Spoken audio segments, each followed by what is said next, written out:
ദൈവതിരുനാമം വാഴ്ത്തപ്പെടട്ടെ. Bethel gospel ministries ഇൻ്റർനാഷണലിൻ്റെ ആഭിമുഖ്യത്തിൽ നടത്തപ്പെടുന്ന ഈ സുവിശേഷ യോഗങ്ങളുടെ സമാപന രാത്രി ദൈവവചനവുമായി നിങ്ങളുടെ മുമ്പിൽ നിൽപ്പാൻ ദൈവം തന്നെ ആയുസ്സിനും ആരോഗ്യത്തിനും അവസരത്തിനുമായി ദൈവത്തെ സ്തുതിക്കുന്നു. ഈ രാത്രിയിലെ യോഗാധ്യക്ഷൻ പാസ്റ്റർ അലക്സ് മൈക്കിൾ,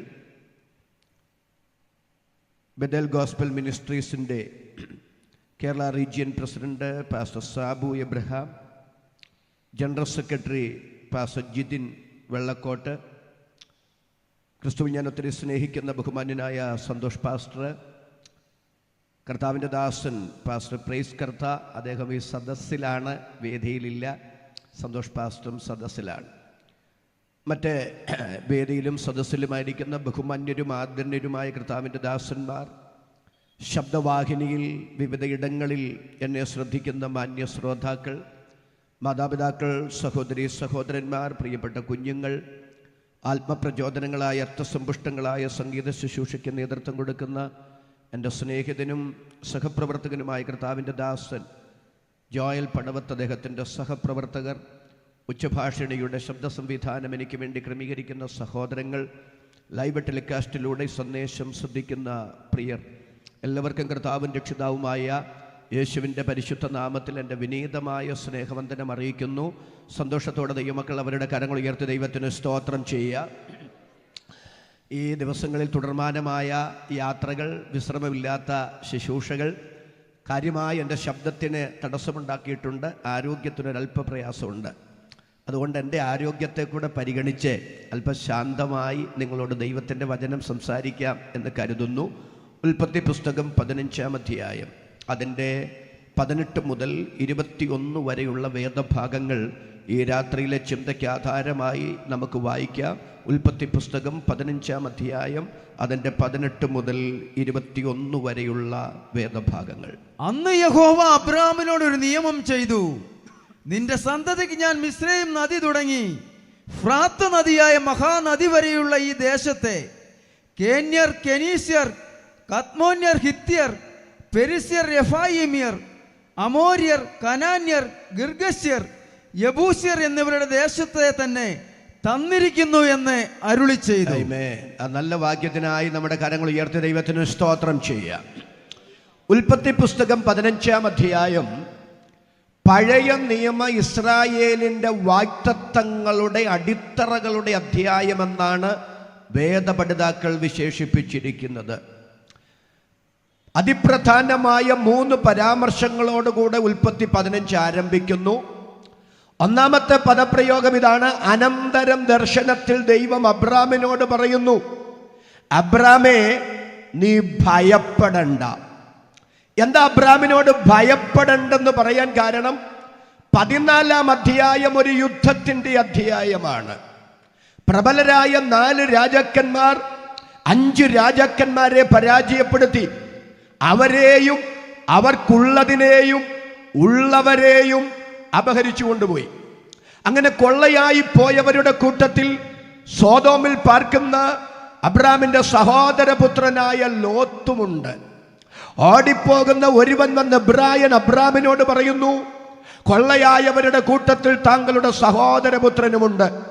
തനിക്കൊരു മകനില്ലാത്ത സ്ഥാനത്ത് എല്ലാമായി കരുതിയിരിക്കുന്ന ലോത്തും കൊള്ളയായി പോയവരുടെ കൂട്ടത്തിലുണ്ടെന്നറിഞ്ഞപ്പോ മുമ്പും പിമ്പും നോക്കാതെ പ്രത്യാഘാതങ്ങൾ എന്താകുമെന്നൊരു വിലയിരുത്തലിന് മുതിരാതെ തൻ്റെ വീട്ടിൽ പിറന്നു വീണു വളർന്ന 318 അഭ്യാസികളുമായി അവരുടെ പിറകെ പുറപ്പെടുകയാണ്.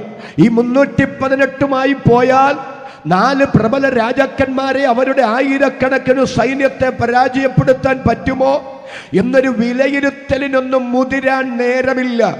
അത്ര ഊഷ്മളമാണ് സഹോദരപുത്രനോടുള്ള സ്നേഹാധിക്യം. അങ്ങനെ ഇവരുമായി പുറപ്പെട്ട് ആ 4 രാജാക്കന്മാരെ പരാജയപ്പെടുത്തി 5 രാജ്യങ്ങളെ സ്വതന്ത്രരാക്കി അവരെ സുരക്ഷിത താവളത്തിലാക്കി, ലോത്തിനെയും സുരക്ഷിത മേഖലയിലാക്കി. ആ ദൈവ മനുഷ്യൻ തൻ്റെ കൂടാരത്തിനകത്ത് വരുമ്പോഴാണ് വികാരം വിവേകത്തിന് വഴിമാറിയത്. ഇപ്പോഴും അബ്രാം ചിന്തിക്കാൻ തുടങ്ങിയത്, ദൈവമേ ഞാൻ എന്താ കാട്ടിക്കൂട്ടിയത്? ആരെയാ താൻ പരാജയപ്പെടുത്തിയത്? അജയ ശക്തികളായി ഇതുവരെ നിലനിന്ന 4 രാജാക്കന്മാരെയാണ്. അവരെന്നെ തെറ്റിദ്ധരിച്ചിരിക്കുകയാണ്. എൻ്റെ സഹോദരപുത്രനോടുള്ള സ്നേഹാധിക്യ നിമിത്തമാണ് ഞാൻ ഇത് ചെയ്തതെന്നൊന്നും അവർക്കറിഞ്ഞുകൂടാ. ഞാൻ അവർക്കൊരു പേടി സ്വപ്നമായി മാറി. ഞാൻ അവരുടെ ഭീഷണിയായി മാറി, കണ്ണിലെ കരടായി മാറി. ഇനി വേറെ ഏതൊരു രാജ്യത്തെ അവരാക്രമിക്കണമെങ്കിലും അവരുടെ ഭീഷണിയായ എന്നെ ഒഴിവാക്കണം. അതുകൊണ്ട് താൻ പരാജയപ്പെടുത്തിയ 4 രാജാക്കന്മാരിൽ നിന്ന് അപ്രതീക്ഷിതമായ ഒരു ആക്രമണം തനിക്കെതിരെ ഉണ്ടാകാൻ സാധ്യതയുണ്ടെന്നോർത്ത് മാനുഷിക ഭയത്തിന്റെ തടവറക്കാരനായി തൻ്റെ കൊച്ചു കൂടാരത്തിനകത്ത് അബ്രാം ഇരിക്കുമ്പോൾ തൻ്റെ ഭക്തന്റെ ഹൃദയത്തിന്റെ സ്പന്ദനം അറിയാവുന്ന ദൈവം ആ കൂടാരത്തിനകത്ത് ഇറങ്ങി വന്ന അബ്രാമിനോട് പറയുന്നു, അബ്രാമേ നീ ഭയപ്പെടണ്ട. ഇന്ന് രാത്രി ഞാൻ സ്തോത്രം ചെയ്തു പറയാം, നമ്മുടെ ഹൃദയത്തിന്റെ സ്പന്ദനം അറിഞ്ഞ് നമ്മോട് ഇടപെടാൻ അറിയാവുന്ന ഒരൊറ്റ ദൈവം, അതിന്ന് രാത്രി നാം സ്തോത്രം ചെയ്താരാധിക്കുന്ന നമ്മുടെ ദൈവമെന്ന് തിരിച്ചറിഞ്ഞ് ആധരം തുറന്ന ആവേശത്തോടെ ദൈവത്തിന് സ്തോത്രം പറയാൻ എത്ര പേർക്ക് മനസ്സുണ്ട്? അവരുടെ കരം ഞാനൊന്ന് കാണട്ടെ. കരവും ശബ്ദവും ഉയർത്തി ദൈവത്തിന് നന്ദി പറയാം. ധാരാളം കാരണങ്ങളാൽ ഭയമുണ്ടാകാം. എന്നാൽ 2 കാരണങ്ങൾ ഞാൻ സവിശേഷതയോടെ എടുത്തിവിടെ പറയുകയാണ്. ഒന്ന്, അകാരണ ഭയമാണ്. സങ്കല്പ ലോകത്ത് ഭയത്താൽ വേട്ടയാടപ്പെടുന്ന ധാരാളം മനുഷ്യരുണ്ട്. കാര്യകാരണങ്ങൾ മനുഷ്യന്റെ മുമ്പിൽ ഇല്ലാത്തപ്പോഴും അകാരണമായി ഭയത്താൽ വേട്ടയാടപ്പെടുന്നവരുണ്ട്. ഉദാഹരണം തിരുവെഴുത്തിൽ നിന്ന് തന്നെ പറയാം. യേശു കർത്താവ് ഒരു ദിവസം തൻ്റെ ശിഷ്യന്മാരെ അക്കരയ്ക്ക് പോകാൻ നിർബന്ധിച്ച് പറഞ്ഞയച്ചെന്ന് പറഞ്ഞാൽ ആശയമെന്താ? പോകാൻ അവർക്ക് താല്പര്യമുണ്ടായിരുന്നില്ല. എന്നാൽ യേശുവിൻ്റെ സ്നേഹപൂർവമായ നിർബന്ധത്തിന് വിധേയപ്പെട്ട് അവർ യാത്ര ആരംഭിച്ചു. പക്ഷേ അല്പദൂരം മുന്നോട്ട് പോയപ്പോൾ കാറ്റ് വീശി അടിക്കാൻ തുടങ്ങി, തിര തള്ളിക്കയറാൻ തുടങ്ങി.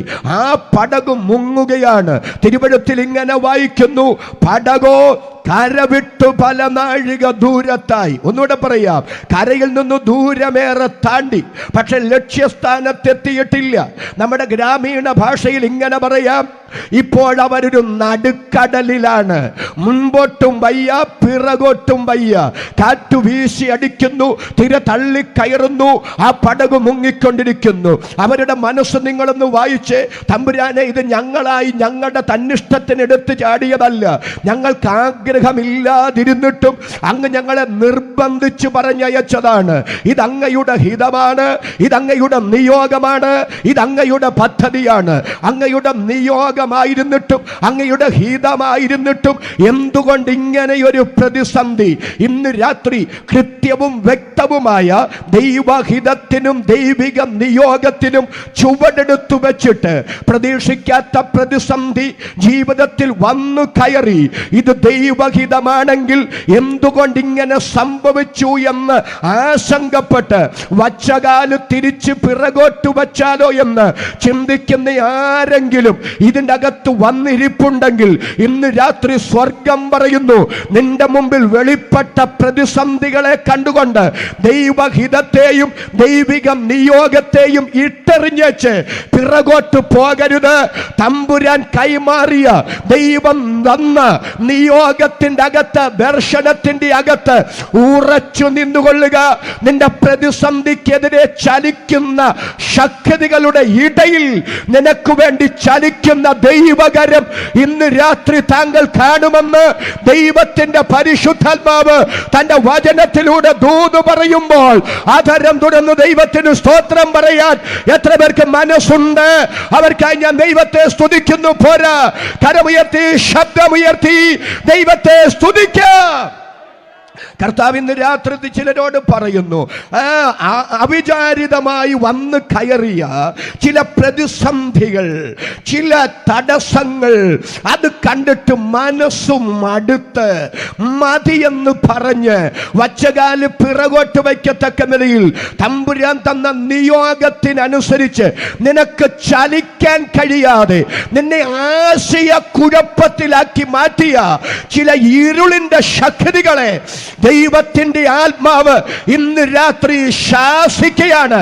കർത്താവ് ഇന്ന് രാത്രി പറയുന്നു, ആശയക്കുഴപ്പം കൂടാതെ നീ ഇടത്തോട്ടോ വലത്തോട്ടോ തിരിയുമ്പോൾ ഇതാകുന്നു വഴി, ഇതിലെ പൊയ്ക്കൊള്ളുക എന്ന് നിനക്ക് ശരിയായ തലം വ്യക്തവും കൃത്യവുമായി വെളിപ്പെടുത്തി തന്ന് നിനക്ക് കൈമാറിയ നിയോഗം പൂർത്തീകരിക്കത്തക്ക നിലയിൽ നിന്നോടൊപ്പം ചലിക്കുന്ന ദൈവ സാന്നിധ്യമുണ്ടെന്ന് എത്ര പേർക്ക് തിരിച്ചറിഞ്ഞ് കർത്താവിന് സ്തോത്രം പറയാൻ കഴിയും? അവർക്കായി ഞാൻ ദൈവത്തെ സ്തുതിക്കുന്നു. ഹല്ലേലൂയ. കർത്താവ് ഇവരെ ഇങ്ങനെ യാത്രയാക്കിയിട്ട് മലമുകളിൽ പ്രാർത്ഥിക്കാൻ തനിച്ച് കയറിപ്പോയത്. പക്ഷെ ആ പ്രതിസന്ധിയിലുണ്ടല്ലോ, ആ നിയോഗം കൊടുത്തവൻ മാറി നിന്നില്ല. ഒരു കാര്യം സത്യമാണ്, ദൈവം ഒരു കാര്യം നിയോഗം തന്നോ അത് ദൈവഹിതമായിരുന്നോ എന്നതിൻ്റെ തെളിവ് പ്രതിസന്ധിയില്ലായ്മയല്ല. നമ്മൾ പലപ്പോഴും ഒരു കാര്യം ദൈവഹിതമായിരുന്നോ എന്ന് വിലയിരുത്തുന്നത് പ്രതിസന്ധിയില്ലായ്മയാണ്. പക്ഷെ വേദപുസ്തകം അങ്ങനെ പഠിപ്പിക്കുന്നില്ല. പ്രതിസന്ധി ഇല്ലായ്മയല്ല, ഒരു കാര്യം ദൈവഹിതമാണോ എന്ന് നിശ്ചയിക്കുന്നത്. ദൈവഹിതമാണെങ്കിലും പ്രതിസന്ധി ഉണ്ടാകാം. പക്ഷെ ആ പ്രതിസന്ധികളിൽ നിയോഗം തന്നവൻ മാറി നിൽക്കില്ല. ആ നിയോഗം തന്നവൻ നിനക്ക് വേണ്ടി ഇടപെടും. എത്ര പേർക്ക് ഇന്ന് രാത്രി ആധാരം തുറന്ന് തൻ്റെ ഇടത്തോട് ആമേൻ പറയാൻ കഴിയും? ഇന്ന് രാത്രി അഭിഷക്തന്മാരോട്, ഇന്ന് രാത്രി ദൈവജനത്തോട് ദൈവാത്മാവ് ഈ ദൂത് കൈമാറുകയാ. ദൈവത്തിന്റെ നിയോഗത്തിൽ നിലനിന്നു. ദൈവം ഇടപെടുന്നത് താങ്കളുടെ കണ്ണുകൊണ്ട് താങ്കൾ കാണും. ഇതിൽ പരമൊരു ദൈവ ശബ്ദം ഇന്ന് രാത്രി വേണോ? വിശ്വാസത്താൽ സ്തോത്രം പറയാൻ എത്ര ആധാരങ്ങളുണ്ട്, ഉയർത്താൻ എത്ര കരങ്ങളുണ്ട്. അവർക്കായി ഞാൻ ദൈവത്തെ സ്തുതിക്കുന്നു. 4-ാം യാമത്തിൽ തിരകളുടെ മേൽ ചവിട്ടി കർത്താവ് പടകനെ ലക്ഷ്യമാക്കി വരികയാണ്. പക്ഷെ കർത്താവ് കടന്നു വരുമ്പോൾ ഇവര് ഭയപ്പെട്ടു. എന്താ ഇവര് ഭയപ്പെടാൻ കാരണം? അത് സങ്കല്പ ലോകത്തെ ഭയമാണ്. അവര് പറയുകയാണ്, ഭൂതം വരികയാണ്. സത്യത്തിൽ ഭൂതമാണോ വരുന്നത്? എൻ്റെ രക്ഷിതാവാ വരുന്നത്. യേശു പറഞ്ഞു, പേടിക്കണ്ടെന്നേ, ഇത് ഞാൻ തന്നെയാ. ഇന്ന് രാത്രി ഭക്ഷിക്കാൻ ആഹാരമുള്ളപ്പോഴും, ധരിക്കാൻ വസ്ത്രം ദൈവം തന്നിരിക്കുമ്പോഴും, കയറിക്കിടക്കാൻ വീടുള്ളപ്പോഴും, നല്ല കുടുംബം, നല്ല കുഞ്ഞുങ്ങൾ, എല്ലാ അനുഗ്രഹങ്ങളും ദൈവം തന്നിട്ടുള്ളപ്പോഴും ദൈവം തന്നതൊന്നും സ്വസ്ഥതയോ സമാധാനത്തോടെ അനുഭവിക്കാൻ കഴിയാതെ സങ്കല്പ ലോകത്ത് ദുഷ്ടശക്തികൾ ഭയത്താൽ വേട്ടയാടുന്ന ഏതെങ്കിലും ഒരു വ്യക്തികൾ ഇന്ന് രാത്രി എന്നെ ശ്രദ്ധിക്കുന്നെങ്കിൽ, പാമ്പുകളെയും തേളുകളെയും ചവിട്ടാൻ, ശത്രുവിന്റെ സകല ബലത്തെയും കെടുത്താൻ അധികാരം തന്ന യേശുവിന്റെ നാമത്തിൽ ഞങ്ങൾ ഒരുമിച്ച് കൽപ്പിക്കുന്നു. നാളിതുവരെ നിന്നെ ഭയത്താൽ വരിഞ്ഞു മുറുക്കിയ ആ പൈശാചിക മേഖലയിൽ നിന്ന് സ്വർഗം നിന്നെ വിടുവിച്ച് പുറത്തെടുക്കുന്നു. എത്ര പേർക്ക് സ്തോത്രം പറയാൻ കഴിയും? അവർക്കായി ഞാൻ ദൈവത്തെ സ്തുതിക്കുന്നു. അകാരണ ഭയത്താൽ വേട്ടയാടപ്പെടുന്ന ചിലരെ ഇന്ന് രാത്രി സ്വർഗം പുറത്തെടുക്കുകയാണ്. വിശദീകരിക്കുന്നില്ല, കാരണം അവിടെ അല്ല എൻ്റെ വിഷയം. അതുകൊണ്ടാണ്. രണ്ടാമത്തേത്, അകാരണ ഭയമല്ല, പച്ചയായ യാഥാർത്ഥ്യങ്ങൾ മനുഷ്യന്റെ മുമ്പിൽ നിന്ന് അവനെ ഭയപ്പെടുത്തുകയാണ്. അതും തിരുവെഴുത്തിൽ നിന്ന് പറയാം. യേശു കർത്താവ് ഗദരദേശത്തിന് ഇക്കരെ വന്നപ്പോൾ പള്ളിപ്രമാണിയായ യായിറോസ് യേശുവിനെ എതിരേറ്റ് വന്നിട്ട് പറയുക, എൻ്റെ വീട്ടിൽ വരെ ഒന്ന് വരണേ, എൻ്റെ കുഞ്ഞുമകൾ അത്യാസന്ന നിലയിൽ കിടക്കുക.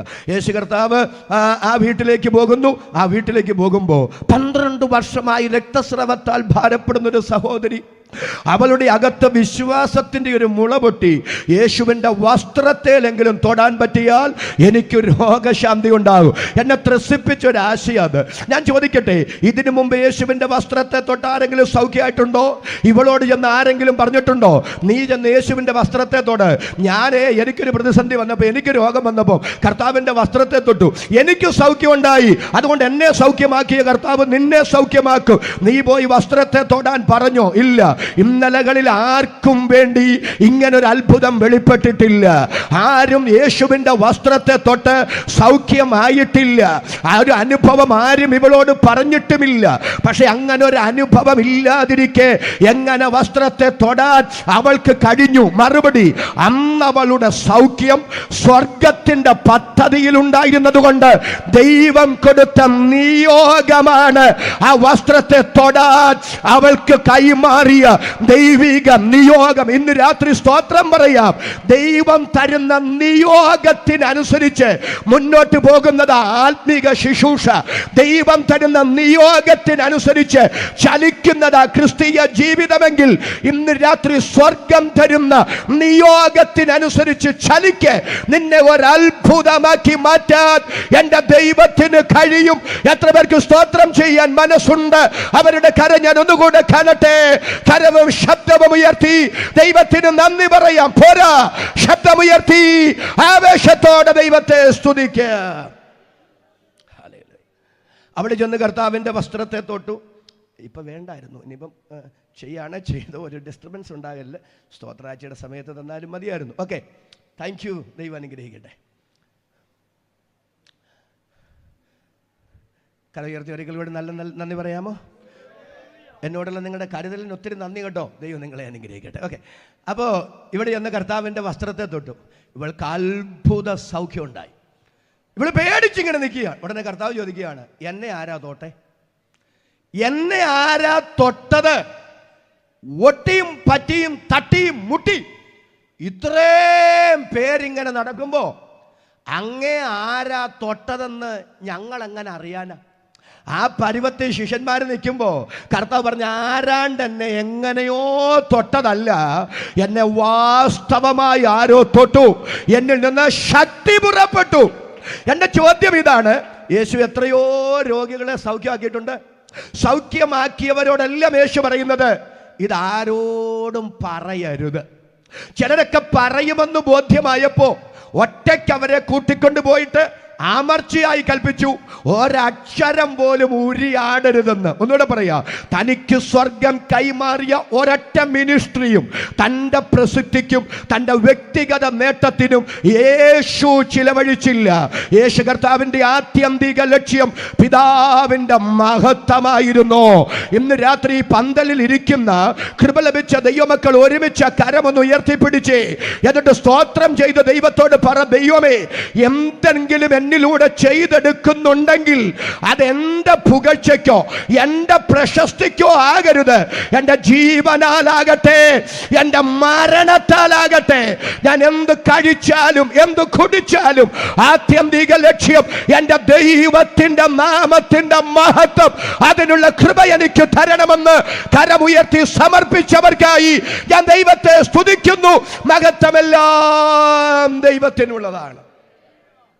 അപ്പൊ യേശുവിൻ്റെ ഉദ്ദേശശുദ്ധി ശരിയായിരുന്നെങ്കിൽ ഈ സൗഖ്യമാക്കിയ ആളെ കർത്താവിന് അറിയില്ലേ?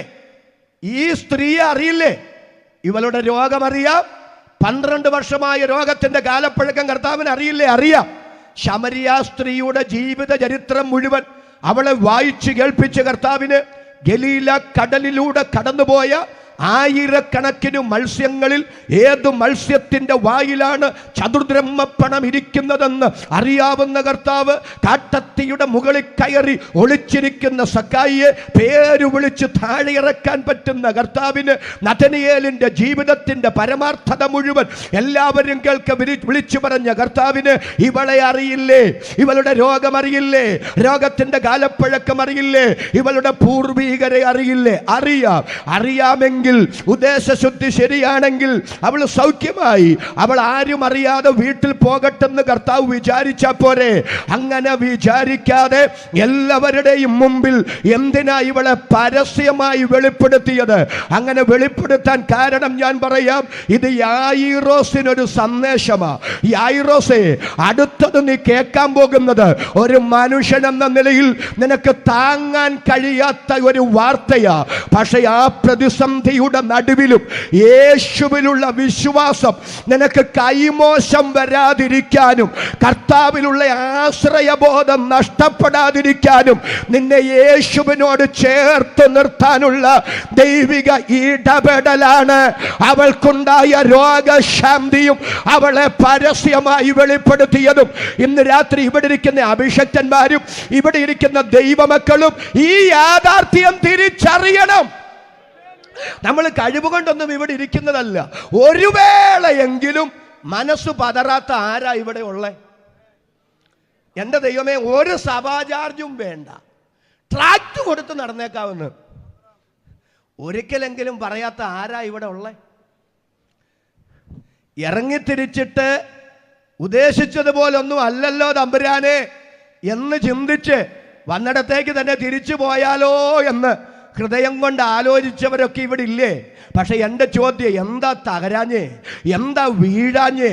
എന്താ പോകാഞ്ഞേ? എന്താ നിലനിൽക്കുന്നേ? ഒറ്റ കാരണേ ഉള്ളൂ. ഞാൻ തകർന്നപ്പോഴും, ഞാൻ ക്ഷീണിച്ചപ്പോഴും, എൻ്റെ മനസ്സുകൊണ്ട് ഞാൻ പിന്മാറിയപ്പോഴും സാരമില്ലെന്നേ, നിനക്ക് എൻ്റെ വിളി നിന്റെ മേലുണ്ട്. എൻ്റെ പദ്ധതിയിൽ ഞാൻ നിന്നെ കണ്ടതാ, എൻ്റെ തെരഞ്ഞെടുപ്പുണ്ട് എന്ന് സ്വർഗം നടത്തിയ ഇടപെടലല്ലേ ഇന്ന് രാത്രിയും ഇതിനകത്തിരുന്ന് എൻ്റെ ദൈവത്തിന് സ്തോത്രം പറയാൻ ഇടവന്നത്? അതെ, ആ ദൈവിക ഇടപെടലുകൾക്കായി ഞാൻ ദൈവത്തെ സ്തുതിക്കുന്നു. ഹല്ലേലൂയ.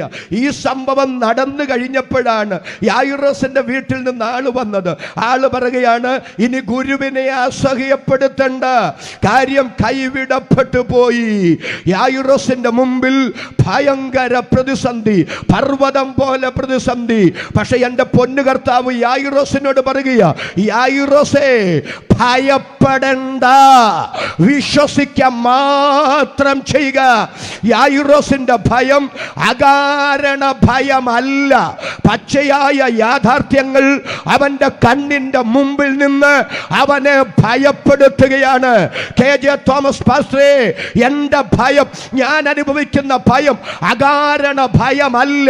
കാര്യകാരണങ്ങൾ, ഈ യാഥാർത്ഥ്യങ്ങൾ എന്നെ ഭയപ്പെടുത്തുകയാണ്. പക്ഷെ ഇന്ന് രാത്രി നിങ്ങളെ ഭയപ്പെടുത്തുന്ന യാഥാർത്ഥ്യങ്ങൾ എന്തു തന്നെയാണെങ്കിലും അതിനെ കൈകാര്യം ചെയ്യാൻ അധികാരമുള്ളവൻ താങ്കളുടെ തലയിൽ കൈവച്ച് ഇന്ന് രാത്രി ദൈവ ശബ്ദം നിങ്ങൾക്ക് കൈമാറുന്നു.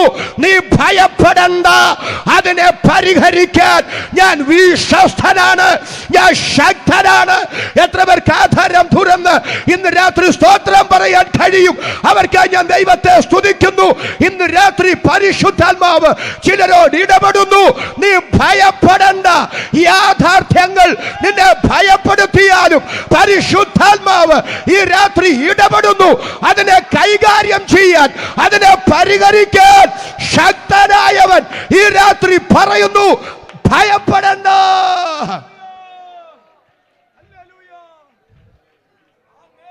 എത്ര പേർക്ക് വിശ്വാസത്താൽ സ്തോത്രം പറയാൻ കഴിയും? ഭയപ്പെടണ്ട. അപ്പൊ ഒന്ന് അബ്രാമിനോട് ദൈവം പറയുന്നു, അബ്രാമേ, നീ ഭയപ്പെടണ്ട. രണ്ട്, ഞാൻ നിന്റെ പരിചയാണ്. എന്താ ഞാൻ നിന്റെ പരിചയം എന്ന് പറയാൻ കാരണം? അബ്രാമേ, നിന്റെ കൊച്ചു കൂടാരം ആ 4 രാജാക്കന്മാരെയോ ആ സൈന്യത്തിൽ നിന്നോ ഉണ്ടാകുന്ന അപ്രതീക്ഷിതമായ ആക്രമണത്തെ ചെറുക്കാൻ പര്യാപ്തമല്ല. പക്ഷെ നിന്റെ 318 അഭ്യാസികളല്ല നിന്റെ സുരക്ഷിത കവചം. നിന്നെക്കുറിച്ചുള്ള എൻ്റെ പദ്ധതി ഈ മണ്ണിൽ നിറവേറപ്പെട്ടു തീരുന്നിടം വരെ ഒരു ശക്തിയും നിനക്കൊരു ദോഷവും ചെയ്യാതെ എൻ്റെ സുരക്ഷിത കവചത്തിനകത്ത് പൊതിഞ്ഞു കൊണ്ടു നടക്കാൻ ഞാൻ വിശ്വസ്തനായ ദൈവമാണ്. ഞാനാണ് നിന്റെ പരിച. ഇന്ന് രാത്രി നിനക്കെതിരെ വെല്ലുവിളിക്കുന്ന പൈശാചിക ശക്തികൾ എത്ര പ്രബലമെങ്കിലും കൃപ ലഭിച്ച ദൈവമക്കൾ ഒരുമിച്ച് അധരം കൊണ്ട് വിളിച്ചു പറ, എൻ്റെ തമ്പുരാൻ എന്നെ കുറിച്ചുള്ള പദ്ധതി ഈ മണ്ണിൽ നിവർത്തിച്ചു തീരുന്നിടം വരെ ഒരു ഇരുളിന്റെ ശക്തികൾക്കും ഒരു കേടും എനിക്ക് ചെയ്യാൻ കഴിയില്ല. വിശ്വാസത്താൽ അതിന് ആമേൻ പറയാൻ എത്ര പേർക്ക് അധികാരമുണ്ട്? അവർക്കായി ഞാൻ കർത്താവിനെ സ്തുതിക്കുന്നു. ഒന്ന്, ഭയപ്പെടേണ്ട. രണ്ട്, ഞാൻ നിന്റെ പരിച. മൂന്ന്, ഞാൻ നിന്റെ അതിമഹത്തായ പ്രതിഫലം. എന്താ ഈ അതിമഹത്തായ പ്രതിഫലം എന്ന് പറയാൻ കാരണം? യുദ്ധം കഴിഞ്ഞ് അബ്രഹാം മടങ്ങി വരിക. അബ്രഹാം മടങ്ങി വരുമ്പോൾ സോദോം രാജാവ് ഭയങ്കര കുശാഗ്ര ബുദ്ധിക്കാരനാണ്. അദ്ദേഹം അബ്രഹാമിൻ്റെ അടുക്കൽ ചെന്ന് പറഞ്ഞു, സമ്പത്തെല്ലാം നിനക്ക് തരാം, പക്ഷെ ഒരു വ്യവസ്ഥ, ഈ 318 അഭ്യാസികളെ ഇങ്ങോട്ട് തരണം. സോദോം രാജാവ് എന്താ വിചാരിച്ചെന്നറിയാമോ? ഈ 318 കൊണ്ട് അബ്രഹാം 4 രാജാക്കന്മാരെ സൈന്യത്തെ തോൽപ്പിച്ചെന്ന്.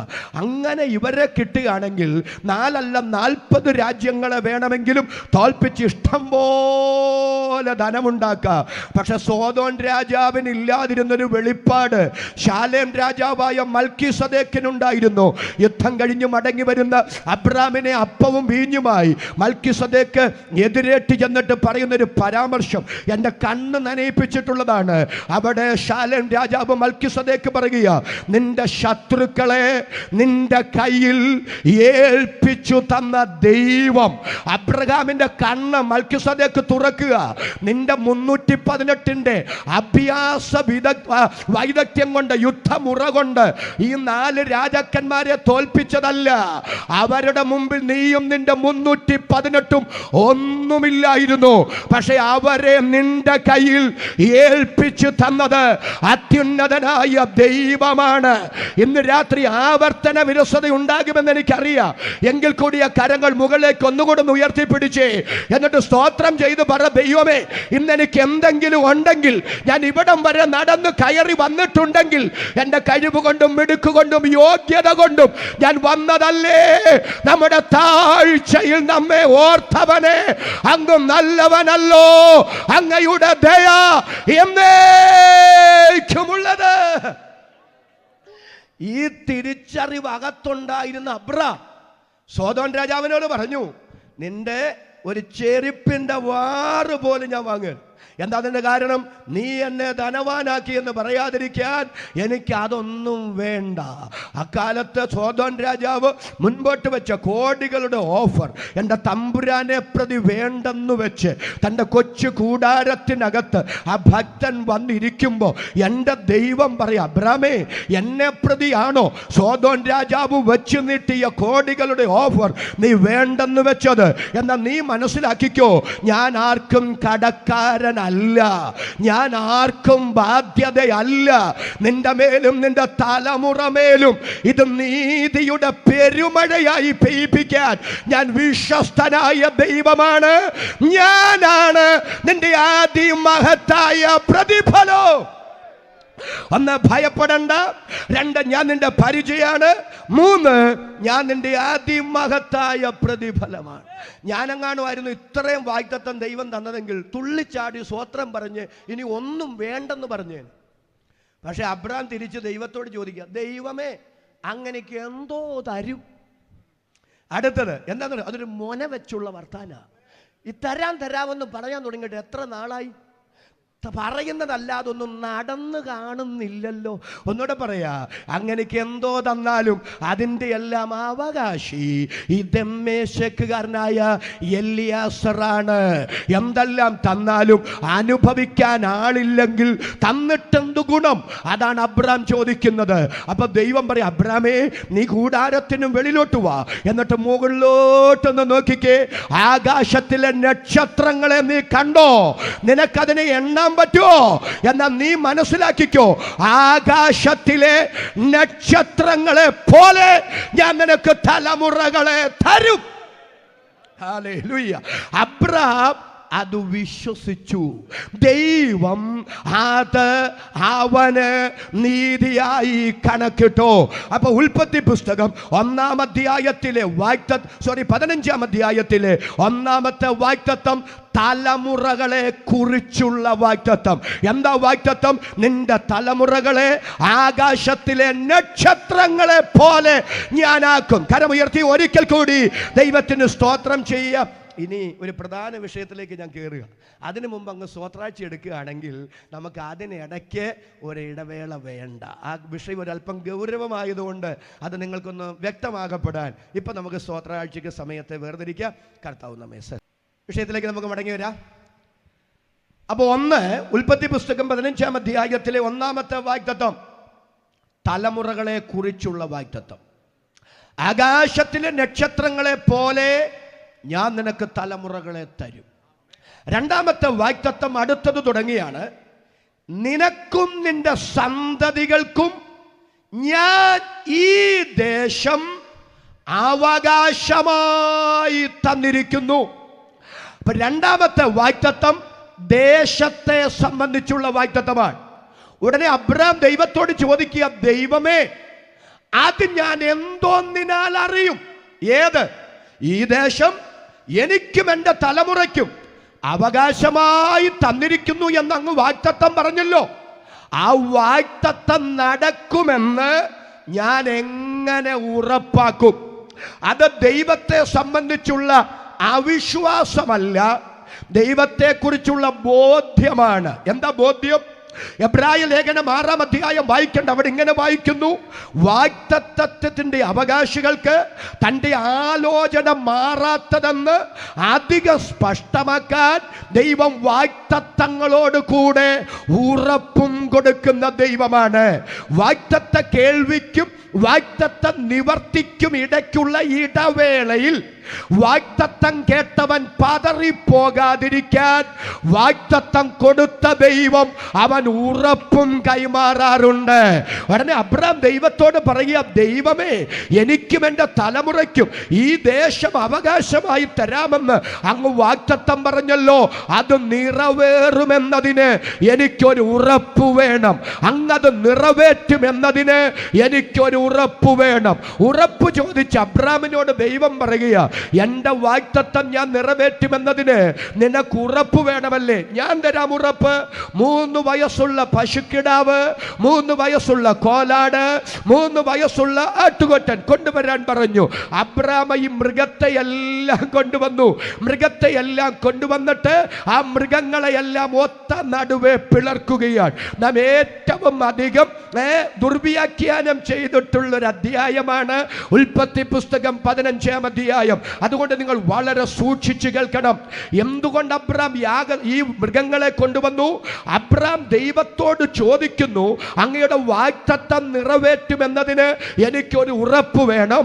ഉറപ്പ് ചോദിച്ച് അബ്രഹാമിനോട് പറയുക, നീ മൃഗങ്ങളെ കൊണ്ടുവരാൻ. മൃഗങ്ങളെ കൊണ്ടുവന്നിട്ട് അബ്രഹാം അതിനെ പിളർത്തുന്നു. എന്താ അതിൻ്റെ അർത്ഥമെന്നറിയാമോ?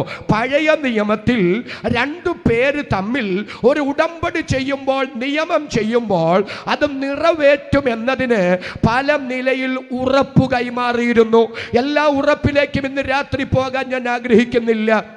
അതിൽ പ്രധാനപ്പെട്ട ഉറപ്പാണ് പിളർക്കപ്പെട്ട മൃഗത്തിൻ്റെ ഉടലിൻ്റെ നടുവിലൂടെയുള്ള ആ ഉടമ്പടി നിയമം ചെയ്യുക. അത് എടുത്തു ചാടി ആവേശത്തിൽ ചെയ്യാൻ പാടില്ല. വളരെ സൂക്ഷിച്ച്, വളരെ ശ്രദ്ധിച്ച്, വളരെ ആലോചിച്ചു വേണം അങ്ങനെ ഒരു ഉടമ്പടി ചെയ്യാൻ. എന്താ അതിൻ്റെ കാരണമെന്നറിയാമോ? ഏതെങ്കിലും കാരണവശാൽ ഈ ഉടമ്പടി ലംഘിച്ചാൽ ലംഘിക്കുന്നവനെ ഈ മൃഗത്തെ പോലെ പിളർത്തിക്കളയാം. ഒന്നുകൂടെ പറയാം, ഉടമ്പടി ചെയ്യേണ്ടുന്ന 2 പേര് 2 സൈഡിൽ നിന്ന് പിളർക്കപ്പെട്ട മൃഗത്തിന്റെ ഉടലിന്റെ നടുവിലൂടെ ഊറി ഇറങ്ങി വന്ന രക്തത്തെ സാക്ഷിയാക്കി നിയമം ചെയ്യുകയാണ്. ഇത് ഞാൻ താങ്കളോട് 100% നിവർത്തിച്ചു കൊള്ളാം. ഒരു കാരണവശാലും ഞാൻ ഈ ഉടമ്പടി ലംഘിക്കില്ല. അങ്ങനെ ഉടമ്പടി ലംഘിക്കുന്ന പക്ഷം ഈ മൃഗത്തെ പോലെ പിളർത്തി പിളർത്തിക്കളയാം. അല്പം കൂടെ ഗൗരവമായി ഞാൻ പറയാം. ഈ ഉടമ്പടി ചെയ്ത് അത് ലംഘിച്ചാൽ പിന്നെ അഴിവില്ല, പിന്നെ ഭേദഗതിയില്ല. അതിന്റെ തെളിവ് ഞാൻ വേദപുസ്തകത്തിൽ നിന്ന് തരാം. യിരെമ്യാ പ്രവാചകന്റെ പുസ്തകം എന്നെടുത്തോളൂ. യിരെമ്യാ പ്രവാചകന്റെ പുസ്തകം 34-ാം അധ്യായം അതിന്റെ 18-ാമത്തെ വാക്യം. യിരെമ്യാ പ്രവാചകന്റെ പുസ്തകം 34-ാം അധ്യായം 18-ാമത്തെ വാക്യം. കാളക്കുട്ടിയെ രണ്ടായി പിളർന്ന് അതിന്റെ പിളർപ്പുകളുടെ നടുവെ കടന്നുകൊണ്ട് എന്റെ മുമ്പാകെ ചെയ്ത നിയമത്തിലെ സംഗതികൾ നിവർത്തിക്കാതെ എന്റെ നിയമം ലംഘിച്ചിരിക്കുന്നവരെ കാളക്കുട്ടിയുടെ പിളർപ്പുകളുടെ നടുവെ കടന്നുപോയ യഹൂദ പ്രഭുക്കന്മാരെയും യെരുശലേം പ്രഭുക്കന്മാരെയും ഷണ്ഡന്മാരെയും പുരോഹിതന്മാരെയും ദേശത്തിലെ സകല ജനത്തെയും തന്നെ ഞാൻ ഏൽപ്പിക്കും. കരങ്ങൾ ഉയർത്തി ഒരു നല്ല സ്തോത്രം ശബ്ദം ഉയർത്തി എന്ന് പറഞ്ഞ്. നിങ്ങൾക്ക് മനസ്സിലായിട്ടില്ലെന്ന് എനിക്കറിയാം, വളരെ ശ്രദ്ധിച്ചിരിക്കുക. സിദക്കിയാവ് എന്ന് പറയുന്ന യഹൂദ രാജാവ് ആ വാണരുളുന്ന കാലം, ആസന്നമായ ബാബിലോണിയ പ്രവാസം, ആ പ്രവാസം സംഭവിച്ചു കൊണ്ടിരിക്കുന്ന സമയത്ത് ദൈവത്തിന്റെ ദാസനായ പ്രവാചകൻ യിരെമ്യാവ് ആ പ്രവാസത്തിന്റെ കാരണം എന്താണെന്ന് ഇവരെ പറഞ്ഞു മനസ്സിലാക്കുകയാണ്. എന്താ കാരണമെന്നറിയാമോ? ദൈവം യഹൂദന് പ്രമാണം കൊടുത്തു, 6 വർഷം ഒരു എബ്രായ അടിമയെ കൊണ്ട് വേല ചെയ്യിപ്പിക്കണം, 7ാമത്തെ വർഷം അവരെ സ്വതന്ത്രരായി വിട്ടയക്കണം. അത് ദൈവം കൊടുത്ത പ്രമാണമാണ്. പക്ഷെ പല 6 കഴിഞ്ഞിട്ടും ഇവരെ അടിമകളെ സ്വതന്ത്രരാക്കിയില്ല. ദൈവം പറഞ്ഞു അത് പാപമാണ്, അത് അകൃത്യമാണ്, ഞാൻ നിങ്ങളെ ശിക്ഷിക്കും. ഉടനെ ഈ പ്രവചന ദൂത് കേട്ട, ദൈവത്തിന്റെ ന്യായവിധിയുടെ ശബ്ദം കേട്ട ജനത്തിന്റെ ഇടയിൽ പാപബോധമുണ്ടായി. അവർ ഈ 6 വർഷം പൂർത്തിയായ അടിമകളെ സ്വതന്ത്രരാക്കി ഉണർവിന്റെ അത്യുച്ചകോടിയിൽ അവർ നിൽക്കുകയാണ്. അവിടം കൊണ്ട് അവരുടെ ഉണർവിന്റെ ആവേശം കെട്ടില്ല. അവർ ദൈവാലയത്തിൽ വന്നു. ദൈവാലയത്തിൽ വന്നിട്ട് കാളക്കിടാവിനെ ഒത്ത നടുവെ പിളർത്തപ്പെട്ട കാളക്കിടാവിന്റെ ഉടലിന്റെ നടുവിലൂടെ പോയി അവർ ദൈവത്തോട് ഉടമ്പടി ചെയ്തു. ദൈവമേ, 6 വർഷം പൂർത്തിയായ അടിമകളെ സ്വതന്ത്രമാക്കണമെന്ന് അങ്ങ് ഞങ്ങളോട് പറഞ്ഞു, പക്ഷെ ഞങ്ങളത് ലംഘിച്ചു. കർത്താവേ, അങ്ങയുടെ ദാസനിലൂടെ അങ്ങ് ഞങ്ങളോട് മുന്നറിയിപ്പ് തന്നു. ഞങ്ങൾ ആ ദൂതേറ്റെടുത്തു. ഞങ്ങൾ അടിമകളെ സ്വതന്ത്രമാക്കി. ഞങ്ങൾ അങ്ങയോടൊരു നിയമം ചെയ്യുകയാണ്. എന്താ ചെയ്യുന്ന നിയമം? ഇനി ഒരിക്കലും ഞങ്ങൾ ഇത് ആവർത്തിക്കില്ല. കാളക്കിടാവിന്റെ ഉടലിന്റെ നടുവിലൂടെ പോയി അവര് ദൈവത്തോട് ഉടമ്പടി ചെയ്തു, നിയമം ചെയ്തു. ഞങ്ങളോട് ക്ഷമിക്കണം, ഞങ്ങളെ പ്രവാസത്തിന് വിട്ടുകൊടുക്കരുത്, ഇത് ഞങ്ങൾ ആവർത്തിക്കില്ല. അങ്ങുമായി ഞങ്ങൾ ഉടമ്പടി ചെയ്യുന്നു, ഇനി ഞങ്ങൾ ഇത് ആവർത്തിക്കില്ലെന്ന്. അങ്ങനെ ഉടമ്പടി ചെയ്ത് കുറച്ചു നാൾ കഴിഞ്ഞപ്പോഴാണ് ഇവർക്ക് തോന്നിയത് അത് വേണ്ടായിരുന്നെന്ന്. ഇസ്രായേലിനെ മിസ്രൈമിൽ നിന്ന് വിട്ടു കഴിഞ്ഞപ്പോഴല്ലേ ഫറവോന് തോന്നിയത് വേണ്ടായിരുന്നു എന്ന്. ഇതുപോലെ ഇവരും ചിന്തിച്ചു, അത്ര ആവേശമൊന്നും വേണ്ടായിരുന്നു. 6 വർഷം പൂർത്തിയായി, 7ാം വർഷം സ്വതന്ത്രരായി വിട്ട എല്ലാ അടിമകളെയും അവർ തിരിച്ചു കൊണ്ടുവന്നു.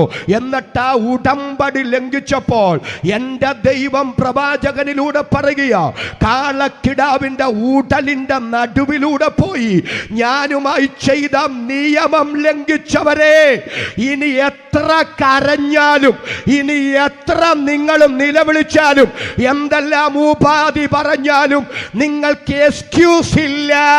നിങ്ങൾക്കിനി ഈ ശിക്ഷയിൽ നിന്ന് ഒഴിവാക്കപ്പെടലില്ല. ഞാൻ നിങ്ങളെ ന്യായം വിധിക്കാൻ പോകുകയാണ്. എന്താണ് അതിൻ്റെ ആശയം? പിളർക്കപ്പെട്ട മൃഗത്തിൻ്റെ ഉടലിൻ്റെ നടുവിലൂടെ പോയി നിയമം ചെയ്താൽ അത് ലംഘിക്കാൻ പാടില്ല. അത് ലംഘിച്ചാൽ ലംഘിക്കുന്നവനെ മൃഗത്തെ പോലെ പിളർത്തിക്കളയാം. അബ്രാം ദൈവത്തോട് പറയുന്നു, ഈ വാഗ്ദത്തം അങ്ങ് നിറവേറ്റുമെന്നതിന് എനിക്കൊരു ഉറപ്പ് വേണം. അബ്രാമിനോട് ദൈവം പറയുക, നീ മൃഗങ്ങളെ കൊണ്ടുവാ.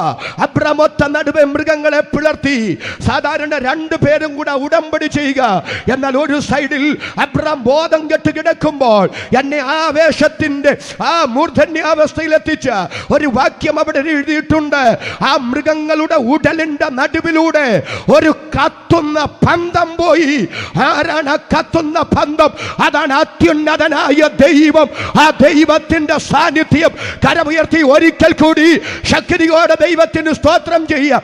അബ്രാമേ, എന്റെ വാഗ്ദത്തം ഞാൻ നിറവേറ്റുമെന്നതിന് നിനക്ക് ഉറപ്പ് വേണമല്ലേ? ഞാൻ തരാം ഉറപ്പ്. എന്താ ഉറപ്പ്? പിളർത്തപ്പെട്ട മൃഗത്തിന്റെ ഉടലിന്റെ നടുവിലൂടെ പോയി ആ ഉടമ്പടി ലംഘിച്ചാൽ ലംഘിക്കുന്നവനെ കൊല്ലാമെന്ന അതിന്റെ അർത്ഥമെങ്കിൽ എന്റെ വാഗ്ദത്തം ഞാൻ നിറവേറ്റുമെന്നതിന് നിനക്കെനിക്ക് തരാനുള്ള ഉറപ്പ് എന്റെ ജീവനാണ്.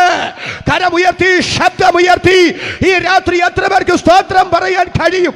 ഈ ആവേശം പോരാ. കരവും ശബ്ദവും ഉയർത്തി ദൈവത്തിന് സ്തോത്രം പറയാ. നിനക്കും നിന്റെ തലമുറയ്ക്കും ഈ ദേശം ഞാൻ അവകാശമായി തരും. എന്നിട്ടാ പറയുന്നത്, അന്ന് യഹോവ അബ്രാമിനോട് ഒരു നിയമം ചെയ്തു എന്ന്. പിളർക്കപ്പെട്ട മൃഗത്തിന്റെ ഉടലിന്റെ നടുവിലൂടെ ഒരു കത്തുന്ന പന്തം പോയെന്ന് പറഞ്ഞിട്ടാ പറയുന്നത്, അന്ന് യഹോവ അബ്രാമിനോടൊരു നിയമം ചെയ്തു. എൻ്റെ ചോദ്യം, ഈ വാഗ്ദത്തങ്ങളിൽ ദൈവം വിശ്വസ്തനായിരുന്നോ? ഒരല്പ ചരിത്രത്തിലേക്ക് നമ്മൾ നൂളിയിടാൻ പോകുകയാകട്ടോ. ഇസ്രായേലിനെ മിസ്രൈമിൽ നിന്ന് മോശ മുഖാന്തരം ദൈവം മരുഭൂമിയിലൂടെ നടത്തി. സീനായി അക്കാബ കടലിടുക്ക് വഴി കാദേശ് ബർണ ചുറ്റി മോവാബ് സമഭൂമിയിലൂടെ യോർദാൻ കടന്ന് യോശുവയുടെ നേതൃത്വത്തിൽ അവര് കനാനിലെത്തി. അബ്രാമിനോട് ദൈവം വാഗ്ദത്തം ചെയ്തതുപോലെ ഹിത്യർ, അമോന്യർ, പെരിസ്യർ, യെബൂസ്യർ, ഗിർഗശ്യർ, കനാന്യർ തുടങ്ങിയ ജാതികളുടെ നാട് അവർക്ക് അവകാശമായി കിട്ടി. അവർ അളവുനൂലിട്ട് ആ ദേശം വിഭാഗിച്ചെടുത്തു. യോശുവ മരിച്ചു. ന്യായാധിപ ഭരണത്തിന് ആ രാജ്യം വഴിമാറി. ന്യായാധിപ ഭരണം മാറി, രാജകീയ ഭരണം വന്നു. ഇടയ്ക്കുള്ള ചരിത്രം ഞാൻ വിശദീകരിക്കുന്നില്ല, ഞാനങ്ങ് ബോധപൂർവം വിഴുങ്ങുകയാണ്. രാജകീയ ഭരണത്തിൽ അവർ മുന്നോട്ട് പോകുന്നു. ദൈവത്തിന്റെ പ്രമാണത്തെ അവർ പുറങ്കാലുകൊണ്ട് ചവിട്ടി പുറത്താക്കി. ദൈവം എന്തെല്ലാം അരുതെന്ന് പറഞ്ഞോ അത് മുഴുവൻ അവർ ചെയ്തു കൂട്ടി. തൽഫലമായി BC 606, 598, 586 കാലഘട്ടങ്ങളിലായി ദൈവം അവരെ ബാബിലോണ്യ പ്രവാസത്തിലേക്ക് പറഞ്ഞുവിട്ടു. യോശുവയുടെ നേതൃത്വത്തിൽ അവർ പിടിച്ചെടുത്ത നാട്, ദേശം അവർക്ക് നഷ്ടപ്പെട്ടു. ശൗൽ മൂലം ആരംഭിച്ച, ശൗലിൽ തുടങ്ങി ആരംഭിച്ച ഭരണം അവർക്ക് നഷ്ടപ്പെട്ടു. അവര് ശലോമോൻ രാജാവിന്റെ കാലത്ത് പണിത മനോഹരമായ യെരൂശലേം ദൈവാലയം BC 585 അവർക്ക് നഷ്ടപ്പെട്ടു. ശരിക്കും പറഞ്ഞ രാജ്യമില്ലാതെ, ഭൂമിയില്ലാതെ, ദൈവാലയമില്ലാതെ അവർ 70 വർഷം ബാബിലോണ്യ പ്രവാസത്തിൽ കിടന്നു. എന്നാൽ ദൈവം തന്റെ ദാസന്മാരായ യെശയ്യാവിലൂടെ, യിരെമ്യാവിലൂടെ അരുളി ചെയ്തതുപോലെ ഒന്നാം ലോകൈക സാമ്രാജ്യമായ ബാബിലോണ്യ സാമ്രാജ്യത്തെ ചരിത്രത്തിൽ നിന്നും മാറ്റിക്കളഞ്ഞിട്ട് രണ്ടാം ലോകൈക സാമ്രാജ്യമായ മേദ്യൻ പേർഷ്യൻ സാമ്രാജ്യത്തെ ഉയർത്തിപ്പൊക്കിക്കൊണ്ടുവന്നു. അതിന്റെ സാമ്രാട്ടായ കോരേശ് യഹൂദന്മാർക്ക് അവന്റെ രാജ്യത്തേക്ക് മടങ്ങിപ്പോകാൻ അനുവാദം കൊടുത്തു. അങ്ങനെ സെരുബ്ബാബേലിന്റെ, ശെയല്തീയേലിന്റെ നേതൃത്വത്തിൽ 10,000 യഹൂദന്മാർ ഇസ്രായേലിലേക്ക് മടങ്ങി വന്നു. BC 536 മുതൽ 20 പരം കൊല്ലങ്ങൾ കൊണ്ട് അവർ ആ ദൈവാലയം പുതുക്കി പണിതു. അവർക്ക് ദേശം തിരിച്ചു കിട്ടി, പക്ഷെ അവർക്ക് ഭരണം തിരിച്ചു കിട്ടിയില്ല. 200 പരം കൊല്ലങ്ങൾ കഴിഞ്ഞപ്പോൾ മേദ്യൻ പേർഷ്യൻ സാമ്രാജ്യത്തെ ചരിത്ര സമുദായ കടലിലേക്ക് ചവിട്ടിത്താഴ്ത്തി മൂന്നാം ലോകൈക സാമ്രാജ്യമായ ഗ്രീക്ക് സാമ്രാജ്യം ഉയർന്നു പൊങ്ങി വന്നു. വിശദീകരിക്കുന്നില്ല. ഗ്രീക്ക് സാമ്രാജ്യം അവരെ ഭരിച്ചു. അലക്സാണ്ടറുടെ മരണശേഷം ഗ്രീക്ക് സാമ്രാജ്യം 4 വിഭജിക്കപ്പെട്ടു. അവരെ സിറിയ, അന്ത്യോക്യസ് എപ്പിഫാനസ് എന്ന സിറിയൻ രാജാവിന്റെ കീഴിലേക്ക് ഞെരിഞ്ഞമർന്നു. BC 165 കിസ്ലേവ് മാസം 25-ാം തീയതി അന്ത്യോക്യസ് എപ്പിഫാനസ് സെരുബ്ബാബേലിനാൽ പുതുക്കി പണിയപ്പെട്ട യെരൂശലേം ദൈവാലയം ഭാഗികമായി തകർത്തു. അതിൽ പന്നിയെ കൊണ്ടുവന്ന് യാഗമർപ്പിച്ച് അതിനെ അശുദ്ധമാക്കി. അധികം നാൾ കഴിയുന്നതിന് മുമ്പ് ഇവർ റോമനാധിപത്യത്തിലേക്ക് മാറി. യഹൂദന്മാരെ റോമൻ സാമ്രാജ്യം ഭരിച്ചു. റോമൻ സാമ്രാജ്യം അവർക്കൊരു താൽക്കാലിക ഭരണാധികാരിയെ കൊടുത്തു. അദ്ദേഹത്തിന്റെ പേര് ആന്റിപെട്രേ. അദ്ദേഹം ഒരു ഏദോമ്യൻ. അദ്ദേഹം സ്വീകരിച്ച സ്ഥാനപ്പേരാണ് വലിയ ഹെരോദ രാജാവ്. ആ ഹെരോദ രാജാവ് 46 വർഷങ്ങൾ കൊണ്ട് ആ ഭാഗികമായി അന്ത്യോക്യസ് എപ്പിഫാനസ് തകർത്ത യെരൂശലേം ദൈവാലയം മനോജ്ഞമായി പടുത്തുയർത്തി പണിതു. വിശദീകരിക്കാൻ ആഗ്രഹിക്കുന്നില്ല. AD 70 ടൈറ്റസ് എന്ന് പറയുന്ന റോമൻ ചക്രവർത്തി, റോമൻ സൈന്യാധിപനാൽ അവരുടെ യെരുശലേം ദൈവാലയം പൂർണ്ണമായി കത്തിച്ചാമ്പലായി. അതിന് രാത്രി വിശദീകരിക്കാൻ ആഗ്രഹമുണ്ടെങ്കിലും ചരിത്രം അധികമാകാതിരിക്കാൻ ഞാൻ ബോധപൂർവ്വം ശ്രമിക്കുകയാണ്. AD 70 കല്ലിന്മേൽ കല്ല് ശേഷിക്കാതെ ദൈവാലയം മുഴുവൻ കത്തിച്ചാമ്പലായി. AD 136 അദ്രിയാൻ എന്ന് പറയുന്ന റോമൻ ചക്രവർത്തി പറഞ്ഞു, ഇനി ഒരൊറ്റ യഹൂദൻ പോലും പാലസ്തീനിൽ കാണാൻ പാടില്ല, കുടിയിറങ്ങിപ്പൊക്കോളാൻ പറഞ്ഞു. അങ്ങനെ ലോകത്തെവിടെല്ലാം മനുഷ്യവാസമുണ്ടോ അവിടേക്കെല്ലാം യഹൂദൻ ചിതറിയോടി. AD 136 ചിതറിയോടിയ യഹൂദന്മാരിൽ ചിലരാ നമ്മുടെ കൊച്ചിയിലുള്ള മട്ടാഞ്ചേരിയിലൊക്കെ എത്തിയത്. എവിടൊക്കെ മനുഷ്യവാസമുണ്ടോ, എവിടൊക്കെ രാജ്യങ്ങളുണ്ടോ അവിടേക്കെല്ലാം യഹൂദൻ ചിതറിയോടി. ഒരൊറ്റ യഹൂദൻ പോലും പാലസ്തീനിൽ ഇല്ലാതെ ആ ദേശം നിർജ്ജനമായി കിടന്നു. അങ്ങനെ ഇരിക്കുമ്പോഴാണ് 1914 മുതൽ 18 വരെ ഒന്നാം ലോക മഹായുദ്ധം നടക്കുക. റഷ്യയുടെയും ജർമ്മനിയുടെയും നേതൃത്വത്തിൽ ലോക രാജ്യങ്ങൾ രണ്ട് ചേരികളായി തിരിഞ്ഞ് ഘോരഘോരം പോരാടുകയാണ്. Germany ജയിച്ചുകൊണ്ടിരിക്കുന്നു, Britain പരാജയപ്പെട്ടുകൊണ്ടിരിക്കുന്നു. അന്നത്തെ ബ്രിട്ടീഷ് ഭരണാധികാരികൾ സർ വെയ്സ്മാൻ എന്ന യഹൂദ ശാസ്ത്രജ്ഞനോട് ഞങ്ങളെ എങ്ങനെങ്കിലും സഹായിക്കണമെന്നാവശ്യപ്പെട്ടു. അദ്ദേഹം TNT എന്ന സ്ഫോടക വസ്തു കണ്ടുപിടിച്ചു. അതിന്റെ പരിണിത ഫലമായി ഒന്നാം ലോക മഹായുദ്ധത്തിൽ ബ്രിട്ടൻ വിജയത്തിന്റെ വെന്നിക്കൊടി പാറി പറപ്പിച്ചു. തൽഫലമായി ബ്രിട്ടീഷ് ഭരണാധികാരികൾ സർ വെയ്സ്മാനോട് ചോദിച്ചു, ഇതിന് പാരിതോഷികമായി നിനക്കെന്തു വേണം? വെയ്സ്മാന്റെ മറുപടി, ഞങ്ങളുടെ പിതാക്കന്മാരുടെ കല്ലറകളുള്ള, അബ്രഹാമിന്റെ കല്ലറയുള്ള, ഇസഹാക്കിന്റെ കല്ലറയുള്ള, യാക്കോബിന്റെ കല്ലറയുള്ള, യോസേപ്പിന്റെ കല്ലറയുള്ള, സാറായുടെ കല്ലറയുള്ള, റിബേക്കായുടെ കല്ലറയുള്ള, ലേയായുടെ കല്ലറയുള്ള ഇസ്രായേൽ ദേശം AD 136 ഞങ്ങൾക്ക് നഷ്ടപ്പെട്ടതാണ്. ആ രാജ്യം ഞങ്ങൾക്ക് തിരിച്ചു വേണം. അങ്ങനെ ബാൽഫർ വിളംബരത്തിലൂടെ യഹൂദൻ അവന്റെ രാജ്യത്തേക്ക് മടങ്ങി വരാൻ ചരിത്രത്തിൽ ദൈവം അത്ഭുത വഴി ഒരുക്കി. കരങ്ങളുയർത്തി ശബ്ദമുയർത്തി ഈ രാത്രി ദൈവത്തെ സ്തുതിക്കാം. തിരിച്ചു വന്ന യഹൂദന്റെ കഥന കഥ ഇന്ന് രാത്രി വിശദീകരിക്കാൻ ഞാൻ ആഗ്രഹിക്കുന്നില്ല.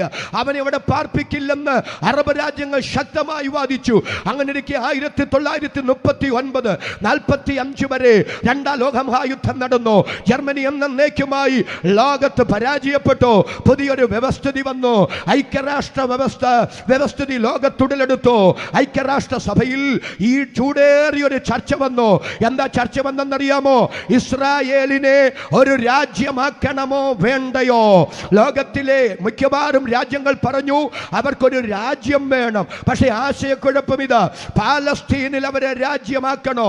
എന്താ അങ്ങനെ ചോദിക്കാൻ കാരണം? ചുറ്റും അറബ് രാജ്യങ്ങളാ, ശത്രു രാജ്യങ്ങളാ. അവരവിടെ സുരക്ഷിതരല്ല. മാത്രമല്ല ലോകത്തിനെന്നും അത് തലവേദനയാകും. അങ്ങനെ അറബ് രാജ്യങ്ങളുടെ ഇടയ്ക്ക് യഹൂദൻ എന്ന ഇസ്രായേൽ രാജ്യത്തെ സ്ഥാപിച്ചാൽ ലോകത്തിനെന്നും അത് പ്രതിസന്ധിയാകും. നെരിപ്പോടിനകത്ത് ഭൂമി നീറുന്നത് പോലെ അതൊരിക്കലും പരിഹരിക്കാൻ കഴിയാത്ത നീറിയുള്ളൊരു പ്രശ്നമാകും. അതുകൊണ്ട് യഹൂദന് രാജ്യം വേണം, പക്ഷെ പാലസ്തീനിൽ വേണ്ട. മഹാഭൂരിപക്ഷം രാജ്യങ്ങൾ അഭിപ്രായപ്പെട്ടു, ഏകദേശ ധാരണയിലെത്തി. ആഫ്രിക്കയിൽ അല്പം ഭൂമി വേർതിരിക്കുക, അവിടെ അവരെ രാജ്യമാക്കുക. അല്ലെങ്കിൽ ഫ്രാൻസിൽ അല്പം ഭൂമി വേർതിരിക്കുക, അവിടെ രാജ്യമാക്കുക. ഏകദേശം ഫ്രാൻസിൽ അവർക്കൊരു പ്രത്യേക സ്ഥലം വേർതിരിച്ച് അവിടെ രാജ്യമാക്കാൻ തീരുമാനമായി. ഫ്രാൻസിൽ തീരുമാനമായെങ്കിലും അത് നടപ്പിലായില്ല. എന്താ നടപ്പിലാകാഞ്ഞെന്നറിയാമോ? പിളർക്കപ്പെട്ട മൃഗങ്ങളുടെ ഊട്ടലിന്റെ നടുവിലൂടെ പോയി ഈ ദേശം ഞാൻ നിനക്കും നിന്റെ സന്തതിക്കും അവകാശമായി തന്നിരിക്കുന്നു എന്ന് എൻ്റെ ദൈവം അബ്രാമിനോട് ചെയ്ത നിയമമാണെങ്കിൽ ഐക്യരാഷ്ട്ര സഭ ഫ്രാൻസ് കൊടുക്കാൻ നോക്കിയാലും ആഫ്രിക്ക കൊടുക്കാൻ അടുക്കാൻ നോക്കിയാലും കാര്യം നടക്കുകയില്ല. കാരണം കാര്യങ്ങൾ തീരുമാനിക്കുന്നത് ഐക്യരാഷ്ട്ര സഭയല്ല, സർവശക്തനായ ദൈവമാണ്. അതരം തുറന്നിന്ന് രാത്രി ദൈവത്തിന് സ്തോത്രം ചെയ്യാൻ മനസ്സുള്ളവരുടെ കരം ഞാൻ ഒന്നുകൂടെ കാണട്ടെ. ആ കരവും ശബ്ദവും ഉയർത്തി ദൈവത്തിന് നന്ദി പറയാ. ഇന്ന് രാത്രി തിരിച്ചറിയുക, സകലത്തിന്റെയും പരമാധികാരി ദൈവമാണ്. സകലത്തെയും നിയന്ത്രിക്കുന്നത് അത്യുന്നതനായ സർവശക്തനായ നമ്മുടെ ദൈവമാണ്. അങ്ങനെ 1948 മെയ് മാസം 14-ാം തീയതി ടെൽ അവീവ് തലസ്ഥാനമാക്കി ഡേവിഡ് ബെൻ ഗൂറിയോൻ എന്ന ആദ്യത്തെ പ്രസിഡന്റ്, സർവേസ്മാൻ എന്ന ആദ്യത്തെ പ്രസിഡന്റ്, ഡേവിഡ് ബെൻ ഗൂറിയോൻ എന്ന ആദ്യത്തെ പ്രധാനമന്ത്രി, നക്ഷത്ര കൊടിയടയാളം അതാണ് ദേശീയ പതാക. അത് അന്തരീക്ഷത്തിലേക്ക് ഉയർത്തിക്കൊണ്ട് ഇസ്രായേൽ എന്ന രാജ്യം ചരിത്രത്തിൽ നിലവിൽ വന്നു. ഇന്ന് ലോക രാജ്യങ്ങൾക്ക് അസൂയ തോന്നുമാറ് ആർക്കും പെട്ടെന്നൊന്നും ആക്രമിക്കാൻ മനസ്സു വരാത്ത നിലയിൽ ഒത്തിരി പ്രാവശ്യം ചിന്തിച്ചിട്ട് മാത്രമേ ആ രാജ്യത്തിനെതിരെ അവരൊരു യുദ്ധത്തിന്റെ തയ്യാറെടുപ്പ് നടത്തൂ. അത്രമാത്രം ലോക രാജ്യങ്ങൾക്ക് പേടി സ്വപ്നമായി അസൂയ ഉളവാകത്തക്ക നിലയിൽ തലയെടുപ്പോടെ ആ രാജ്യം നിലനിൽക്കാൻ കാരണം എന്താണെന്നറിയാമോ? ഒറ്റ മറുപടിയേ ഉള്ളൂ. മണർകാട് ദേശം ഇന്ന് രാത്രി അറിയണം അതിന്റെ കാരണം. ആ കാരണം എൻ്റെ ദൈവം തൻ്റെ വാഗ്ദത്തങ്ങളിൽ വിശ്വസ്തനായതുകൊണ്ട്. എത്ര പേർക്ക് കരവും ശബ്ദവും ഉയർത്തി ഈ രാത്രി ദൈവത്തിന് നന്ദി പറയാൻ കഴിയും? എൻ്റെ ദൈവം തൻ്റെ വാഗ്ദത്തങ്ങളിൽ വിശ്വസ്തൻ. പോഷ്ക് പറയാൻ അവൻ മനുഷ്യനല്ല. അവൻ ഊവെന്ന് പറഞ്ഞാൽ ഊവെന്നും ഇല്ല എന്ന് പറഞ്ഞാൽ ഇല്ല എന്നുമാണ്. ഇത് സുവിശേഷ യോഗം. നിങ്ങൾ ഓർത്ത് കാണും KJ തോമസ് പാസ്റ്റർ എന്തിനാ ഇതെല്ലാം കൂടെ പറഞ്ഞു വരുന്നെന്ന്. ടെൻഷൻ അടിക്കണ്ട, ഒരു പുതിയ നിയമ സന്ദേശത്തിലേക്ക് വരാനാ. പഴയ നിയമ ഇസ്രായേലിൻ്റെ അക്ഷരീക കനാന്റെ വാഗ്ദത്തത്തിന്റെ ഉറപ്പ് പിളർക്കപ്പെട്ട അക്ഷരീക മൃഗമാണ്. എന്നാൽ പുതിയ നിയമസഭയുടെ വാഗ്ദത്തത്തിന്റെ ഉറപ്പ് പിളർക്കപ്പെട്ട അക്ഷരീക മൃഗമല്ല. കാൽവറിയിൽ നമുക്ക് വേണ്ടി തകർക്കപ്പെട്ട നമ്മുടെ യേശു കർത്താവാണ്. സ്വന്തം പുത്രനെ ആദരിയാതെ നമുക്കെല്ലാവർക്കും വേണ്ടി ഏൽപ്പിച്ചു തന്നവൻ അവനോട് കൂടെ. എത്ര പേർക്ക് സന്തോഷത്തോടെ ഈ രാത്രി സ്തോത്രം പറയാൻ കഴിയും? ദൈവത്തിന് നന്ദി. ആ വാഗ്ദത്തത്തിന്റെ ഉറപ്പ്, പുതിയ നിയമസഭയുടെ വാഗ്ദത്തം എന്താണ്? അതിന്റെ ഉറപ്പ് എന്താണ്? പെട്ടെന്ന് വായിച്ചു. എബ്രായ ലേഖനം 9-ാം അധ്യായം അതിന്റെ 15 മുതൽ 17 വരെയുള്ള വാക്യങ്ങൾ പ്ലീസ്. അതുനിമിത്തം ആദ്യ നിയമത്തിലെ ലംഘനങ്ങളിൽ നിന്നുള്ള വീണ്ടെടുപ്പിനായി ഒരു മരണമുണ്ടായിട്ട് നിത്യാവകാശത്തിന്റെ വാഗ്ദത്തം വിളിക്കപ്പെട്ടവർക്ക് ലഭിക്കേണ്ടുന്നതിന് അവൻ പുതിയ നിയമത്തിന്റെ മധ്യസ്ഥനാകുന്നു. അടുത്തത്, നിയമമുള്ളയിടത്ത് നിയമകർത്താവിന്റെ മരണം തെളിവാൻ ആവശ്യം. അടുത്തത്, മരിച്ച ശേഷമല്ലോ നിയമം സ്ഥിരമാകുന്നത്. മരിച്ച ശേഷമല്ലോ നിയമം സ്ഥിരമാകുന്നത്. എല്ലാവരും നല്ല ആമേൻ എന്ന് പറഞ്ഞ ആ വാക്കിന് എന്താ അതിന്റെ ആശയം എന്നറിയോ? ശ്രദ്ധിച്ചു കേൾക്കണേ. പുതിയ നിയമസഭയുടെ വാഗ്ദത്തം എന്ത്? മറുപടി നിത്യാവകാശത്തിന്റെ വാഗ്ദത്തം. ചാകാൻ നേരം ഇവിടെ ഇട്ടേച്ചു പോകേണ്ടുന്ന ഭൗതിക നന്മകളല്ല പുതിയ നിയമസഭയുടെ വാഗ്ദത്തം. പുതിയ നിയമസഭയുടെ വാഗ്ദത്തം നിത്യതയാണ്, നിത്യാവകാശത്തിന്റെ വാഗ്ദത്തമാണ്. എന്നോട് ചേർന്ന് തൻ്റെ ഇടത്തോടെ അതിന് ആമേൻ പറയാൻ മനസ്സുണ്ടെങ്കിൽ അവർ മാത്രം കരമുയർത്തി ശബ്ദമുയർത്തി ദൈവത്തിന് നന്ദി പറയാ. ആ നിത്യതയുടെ വാഗ്ദത്തത്തിന്റെ ഉറപ്പ് എന്നാ? ഇവിടെ പറയാ, ഒരു മരണമുണ്ടായിട്ട് നിത്യാവകാശത്തിന്റെ വാഗ്ദത്തം. ഇനി മരിച്ച ശേഷമല്ലോ നിയമം പ്രാബല്യത്തിൽ വരുന്നത്. ഡിയാത്തിക്ക് എന്ന പദമാണ് വളരെ ശ്രദ്ധിച്ചേക്കണം. അതിന്റെ ആശയം എന്താണെന്നറിയാവും? അത് വിൽപത്രത്തോട് ബന്ധപ്പെട്ടതാണ്. എൻ്റെ പേര് തന്നെ പറഞ്ഞേക്കാം. അപ്പോൾ മണർകാട്ടുകാർക്ക് സങ്കടമില്ല. മണർകാട്ട് ഒരു തോമസ് ചേട്ടൻ ഉണ്ടെന്നിരിക്കട്ടെ. തോമസ് ചേട്ടന് 5 ഏക്കർ റബ്ബർ തോട്ടമുണ്ട്, 4 ആൺമക്കളുമുണ്ട്. ഓരോ മക്കൾക്കും ഓരോ ഏക്കർ വെച്ച് തോമസ് ചേട്ടൻ വീതം വെച്ച് കൊടുത്തു. അവസാനത്തെ 1 ഏക്കർ തൻ്റെ ഭാര്യയുടെയും പേര് കിടക്കുകയാണ്. പക്ഷെ അദ്ദേഹം വിൽപ്പത്രം എഴുതി. അദ്ദേഹം നല്ല ഭക്തനായ വിവേകമുള്ളൊരു മനുഷ്യനാണ്. അദ്ദേഹം വിൽപ്പത്രം എഴുതിയപ്പോൾ ഇങ്ങനെ എഴുതി: ഇത് എൻ്റെ ഏറ്റവും ഇളയ മകൻ ടോമിച്ചനും കുടുംബത്തിനുമുള്ളതാണ് ഞങ്ങളുടെ മരണശേഷം. പക്ഷെ ബിൽപത്രം എഴുതി കുറച്ചു നാൾ കഴിഞ്ഞപ്പോഴാണ് തോമസ് ചേട്ടന് മനസ്സിലാകുന്നത് ടോമിച്ചനും ഭാര്യയെ നോക്കുന്നത് അത്ര ഒക്കുന്നില്ല. ഉടനെ അദ്ദേഹം പറഞ്ഞടാ, വിൽപത്രം എഴുതിയെന്നും പറഞ്ഞ് അധികം നിഗളിക്കണ്ട, ഞങ്ങൾക്കൊരു കുഴപ്പവും ഇല്ല, മര്യാദയ്ക്ക് ഞങ്ങളെ നോക്കിയാൽ 1 ഏക്കർ നിനക്കും ഭാര്യയ്ക്കും കിട്ടും, അല്ലെങ്കിൽ ഇത് ഞങ്ങൾ തിരുത്തി എഴുതി മൂത്ത മോൻ അലക്സിന് വെക്കും. മൂത്ത മകൻ അലക്സിന് ഇത് എഴുതി കൊടുക്കുമെന്ന് പറഞ്ഞത് ടോമിച്ചൻ്റെ ഭാര്യ എടുത്തു ചാടി അമർഷം കൊണ്ട് പ്രതികരിക്കാൻ പറയും. ഉടനെ ടോമിച്ച് കണ്ണടച്ച് കാണിച്ചിട്ട് പറഞ്ഞു, നീ ഒന്ന് ശാന്തമാകെ, വേഗവോളം നിൽക്കാമെങ്കിൽ 6 നിൽക്കരുതോ, ഇത് നമ്മുടെ അപ്പൻ്റെ കാലമല്ല. ഇപ്പം മണർകാട്ട് സെൻറ്റിന് 5 ലക്ഷമൊക്കെയാണ്. 1 ഏക്കർ പോയിട്ട് 1 സെൻറ്റ് മേടിക്കാൻ നമ്മളെ കൊണ്ട് നടക്കുകയില്ല. അതുകൊണ്ട് അല്പം ക്ഷമയോടെ കാത്തിരുന്നാൽ കിട്ടാൻ പോകുന്നത് 1 ഏക്കറാണ്. പ്രതിഷേധം പ്രകടിപ്പിക്കണമെന്നൊക്കെ ആഗ്രഹം ഉണ്ടെങ്കിലും 1 ഏക്കറിൻ്റെ കാര്യം ഓർത്ത് അവൾ അങ്ങ് മൗനമായി സമ്മതിച്ച് മാറി നിന്നു. കുറച്ച് വർഷങ്ങൾ കഴിഞ്ഞ് കേട്ടോ, നമ്മുടെ തോമസ് ചേട്ടനും ഭാര്യയും ലോകത്തിൽ നിന്നും മാറ്റപ്പെട്ടു. നാട്ടുകാരുടെ മുമ്പിലൊക്കെ ഇവർ സങ്കടം അഭിനയിക്കുന്നുണ്ടെങ്കിലും മനസ്സിലൊരാശ്വാസം. എന്താ ആശ്വാസം? അപ്പനും അമ്മയും മരിച്ചു, വിൽപ്പത്രം ഞങ്ങൾക്ക് ഉറപ്പായി, ഇനി ഒരലക്സും അത് തട്ടിക്കൊണ്ട് പോവുകയില്ല. ഒരു നല്ല ആമേനെന്ന് പറ. വിൽപ്പത്രം എപ്പോഴാ ഉറപ്പാകുന്നത്? വിൽപ്പത്രം എഴുതിയ ആള് മരിക്കുമ്പോഴാ. എന്താ ഇവിടെ പറയുന്നത്? ഒരു മരണമുണ്ടായിട്ട് നിത്യാവകാശത്തിന്റെ വാഗ്ദത്തം. ഇന്ന് രാത്രി മണർകാട് ദേശമേ, യേശുവിന്റെ ക്രൂശ് എന്താ, ക്രൂശിലൂടെയുള്ള സന്ദേശം എന്താ? ഇന്നേക്ക് 2020 വർഷങ്ങൾക്ക് പിറകിൽ തലയിൽ മുൾക്കിരീടം ചൂടപ്പെട്ട്, കണ്ണുകെട്ടി തല്ലപ്പെട്ട്, മുഖത്ത് തുപ്പലേൽക്കപ്പെട്ട്, പുറമുഴുച്ചാല് പോലെ അടിച്ചു കീറപ്പെട്ട്, ഭാരമേറിയ മരക്കുരിശും ചുമലിലെന്തി യെരൂശലേം തെരുവീഥിയിലൂടെ വീണ്ടും എണീറ്റും വീണ്ടും തടന്നു നീങ്ങി തലയോടണമെന്ന ഗോൽഗോത്ത മലയുടെ മുകളിൽ 2 കള്ളന്മാരുടെ നടുവിൽ അസ്ഥികളുടെ ബന്ധമെല്ലാം വിച്ഛേദിക്കപ്പെട്ട് മുൾക്കിരീടം ചൂടിയ തല മറ്റൊരിടത്തും ചായ്ച്ചു വെക്കാൻ ഇടമില്ലാതിരുന്നത് കൊണ്ട് സ്വന്തം തോളോട് ചായ്ച്ചു വെച്ച് എന്റെ രക്ഷിതാവ് പ്രാണനെ വെടിയുമ്പോൾ ആ മരണത്താൽ എനിക്കൊരു കാര്യം ഉറപ്പാക്കി തന്നു. ഏതു കാര്യം? എന്റെ നിത്യത. ആ ബോധ്യമുള്ള ദൈവമക്കളുടെ കരം ഞാൻ ഒന്നുകൂടെ കാണട്ടെ. ആ കരവ് ശബ്ദവും ഉയർത്തി ദൈവത്തിന് നന്ദി പറയാ. Hallelujah, hallelujah.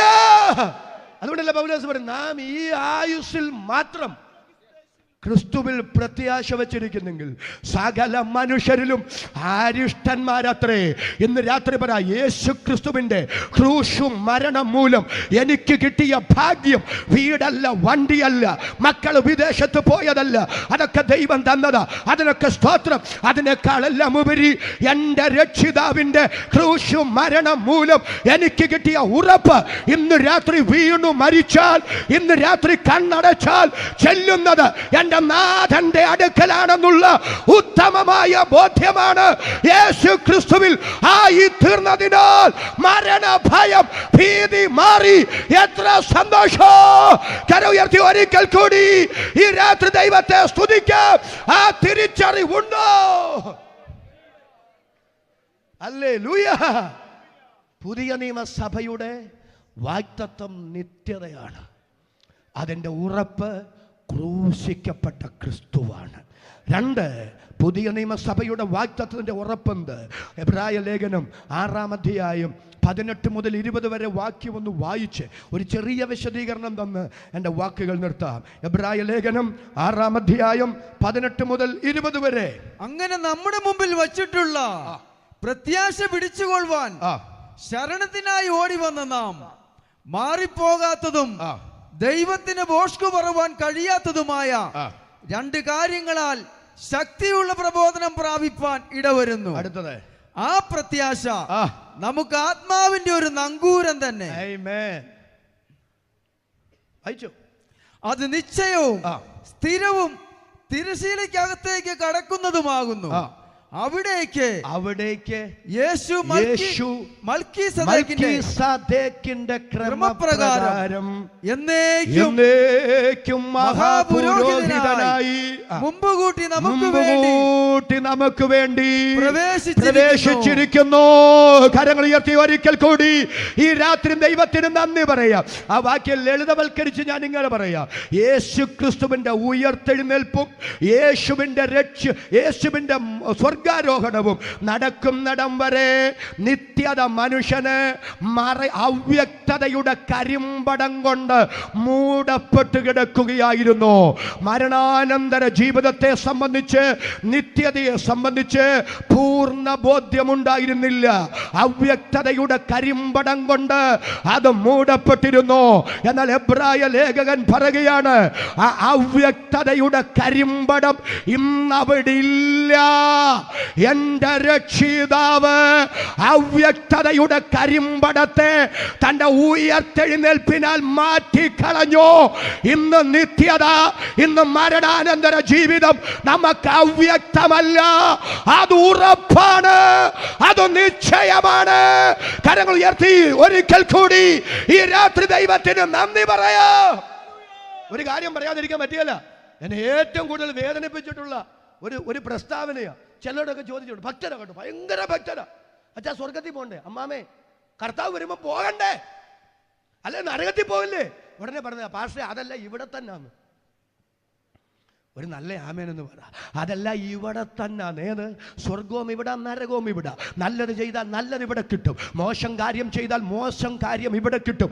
ഇതിനപ്പുറത്തൊരു നിത്യതയെ സംബന്ധിച്ച് മനുഷ്യൻ ബോധവാന്മാരല്ല, ബോധവതികളല്ല. എന്നാൽ ഇന്ന് രാത്രി ഞാൻ പറയാം, മരിച്ചു മണിക്കൂറുകൾ കഴിഞ്ഞ് കോടിക്കണക്കിന് ബാക്ടീരിയ മനുഷ്യ ശരീരത്തിൽ പ്രവേശിച്ച് ചീഞ്ഞു നാറി മണ്ണിന് വളമായി നാം ഇവിടം കൊണ്ട് അവസാനിക്കേണ്ടവരല്ല. കുഴിമാടത്തിനപ്പുറത്ത്, കല്ലറയ്ക്കപ്പുറത്ത്, സെമിത്തേരിക്കപ്പുറത്ത് നിനക്കൊരു നിത്യതയുണ്ട്, ഒരു സ്വർഗമുണ്ട്, ഒരു സ്വർഗീയ ജീവിതമുണ്ട്.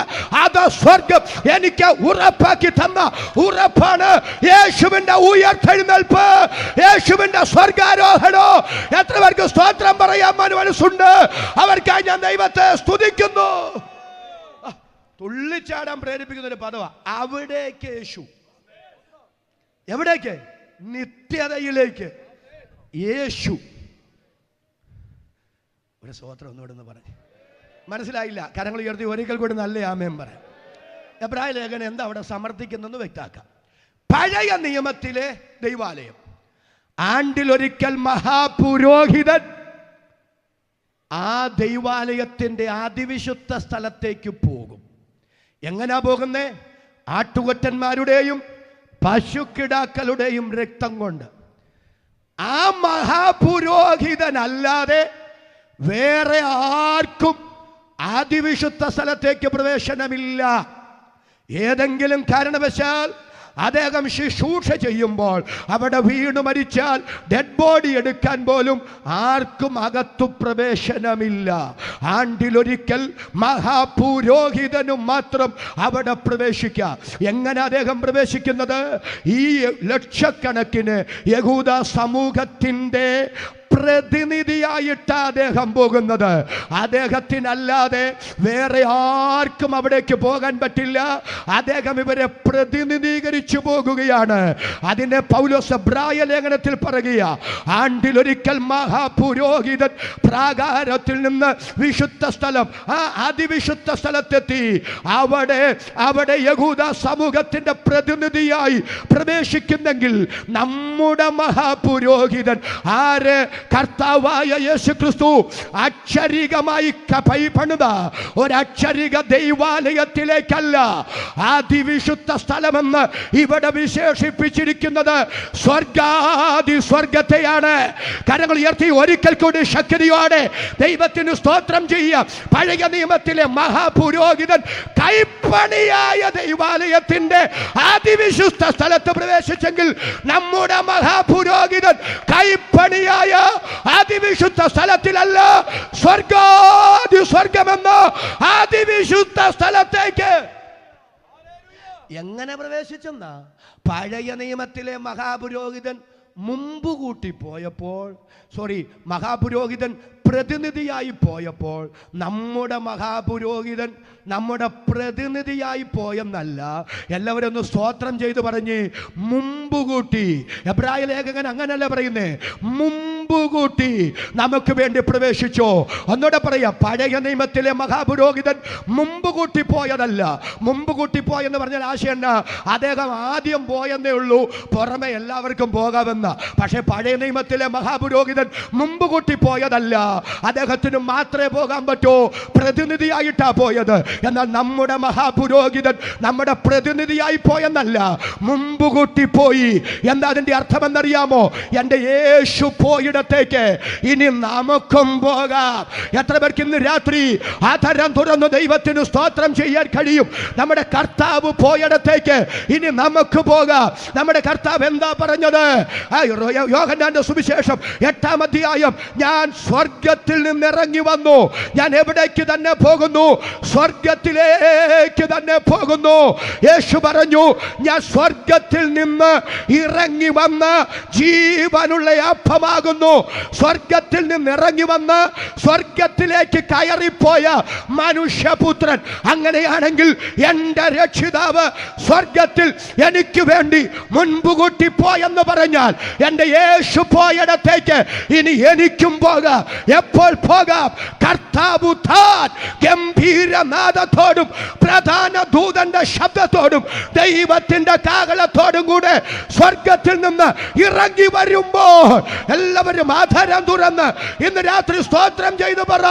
കർത്താവ് താൻ ഗംഭീരനാദത്തോടും പ്രധാന ദൂതന്റെ ശബ്ദത്തോടും ദൈവത്തിന്റെ കാഹളത്തോടും കൂടെ സ്വർഗത്തിൽ നിന്ന് ഇറങ്ങി വരുമ്പോ ക്രിസ്തുവിൽ മരിച്ച കോടാനുകോടി വിശുദ്ധന്മാർ, വിശുദ്ധമതികൾ കല്ലറകളെ ഭേദിച്ച് കുഴിമാടങ്ങളെ പിളർന്ന് ഉയർത്തെഴുന്നേറ്റു വരോ. ജീവനോടെ ശേഷിക്കുന്ന നാം അവരോട് ഒരുമിച്ച് യേശുവിനെ എതിരേൽപ്പാൻ ആകാശമേഘങ്ങളിൽ എടുക്കപ്പെടോ. ആ ഉറപ്പുള്ളവരുടെ കരം ഞാൻ ഒന്നുകൂടെ കാണട്ടെ. കരവ് ശബ്ദവും ഉയർത്തി ദൈവത്തെ സ്തുതിക്ക. എല്ലാവരും ദൈവസ്ഥലം എഴുന്നേറ്റ് നിൽക്കുക. ഇപ്പൊ ആരാ ഗ്രൗണ്ട് വിട്ട് പോകരുത്. കൊയർ മുന്നോട്ട് വരും. Hallelujah, hallelujah. ദൈവത്തെ ഓർത്ത് ഇപ്പം ആരും പോകരുതേ. എനിക്കറിയാം അല്പം സമയം പോയെന്നറിയാം. എബ്രായ ലേഖനം 10:23, പ്രത്യാശയുടെ സ്വീകാര്യം. എല്ലാവരും ഉറക്കെ എന്നോട് ചേർന്നൊന്ന് പറഞ്ഞേ, പ്രത്യാശയുടെ സ്വീകാര്യം മുറുകെ പിടിച്ചുകൊള്ളുക. വാഗ്ദത്തം ചെയ്തവൻ വിശ്വസ്തനല്ലോ. എല്ലാവരും ഒന്ന് സ്തോത്രം ചെയ്ത് പറഞ്ഞേ, വാഗ്ദത്തം ചെയ്തവൻ വിശ്വസ്തനല്ലോ. എൻ്റെ ദൈവം വാഗ്ദത്തങ്ങൾ വിശ്വസ്തനാണോ? അതെ, അതിൻ്റെ ഉറപ്പല്ലേ ഇന്നത്തെ ഇസ്രായേൽ എന്ന രാജ്യം, യഹൂദൻ എന്ന ജനവിഭാഗം ഇന്നും മണ്ണിൽ നിലനിൽക്കുന്നത്. ഇസ്രായേൽ എന്ന രാജ്യം പാലസ്തീനിൽ ഉള്ളത്. എൻ്റെ ദൈവം തൻ്റെ വാഗ്ദത്തങ്ങളിൽ വിശ്വസ്തനാണ് എന്നതിൻ്റെ തെളിവല്ലേ പഴയ നിയമ ഇസ്രായേലിൻ്റെ വാഗ്ദത്തത്തിൻ്റെ ഉറപ്പ്.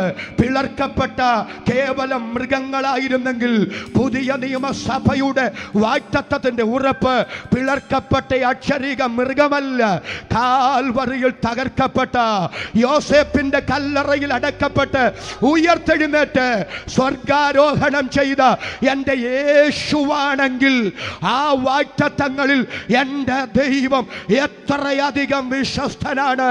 ഏതാണ് ആ വാഗ്ദത്തം? 37-ാമത്തെ വാക്യം, എബ്രായ ലേഖനം 10:37. അറിയാവുന്നവർ ഒരുമിച്ചെന്ന് പറ. ഇനി അല്പകാലം കഴിഞ്ഞിട്ട്, എല്ലാവരും കരം ഉയർത്തി പിടിച്ച് ഇന്ന് രാത്രി സ്തോത്രം ചെയ്തു പറ. ഇനി അല്പകാലം കഴിഞ്ഞിട്ട് വരുവാനുള്ളവൻ വരും. യേശു മടങ്ങി വരുന്നു. ആ ഉറപ്പുള്ള ദൈവം